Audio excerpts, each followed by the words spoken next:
آمنہ کے دل لے لو سلام ہمارا۔ أولئك الذين اشتروا الضلالة بالهدى فما ربحت تجارتهم وما كانوا مهتدين۔ ترجمہ، یہی وہ لوگ ہیں جنہوں نے ہدایت کے بدلے گمراہی خرید لی تو ان کی تجارت نے کوئی نفع نہ دیا اور یہ لوگ راہ جانتے ہی نہیں تھے۔ اشتروا الضلالة بالهدى، یہی وہ لوگ ہیں جنہوں نے ہدایت کے بدلے گمراہی خرید لی۔ تفسیر صراط الجنان میں ہے، ہدایت کے بدلے گمراہی خریدنا یعنی ایمان کی بجائے کفر اختیار کرنا نہایت خسارے اور گھاٹے کا سودا ہے۔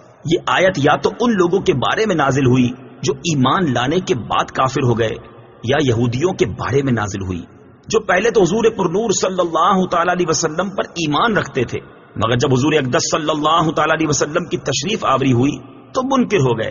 یا یہ آیت تمام کفار کے بارے میں نازل ہوئی اس طور پر کہ اللہ تعالیٰ نے انہیں فطرت سلیمہ عطا فرمائی، حق کے دلائل واضح کیے، ہدایت کی راہیں کھولی، لیکن انہوں نے عقل و انصاف سے کام نہ لیا اور گمراہی اختیار کی، تو وہ سب سے زیادہ نقصان اٹھانے والے تاجر ہیں کہ انہوں نے نفع ہی نہیں بلکہ اصل سرمایہ بھی تباہ کر لیا۔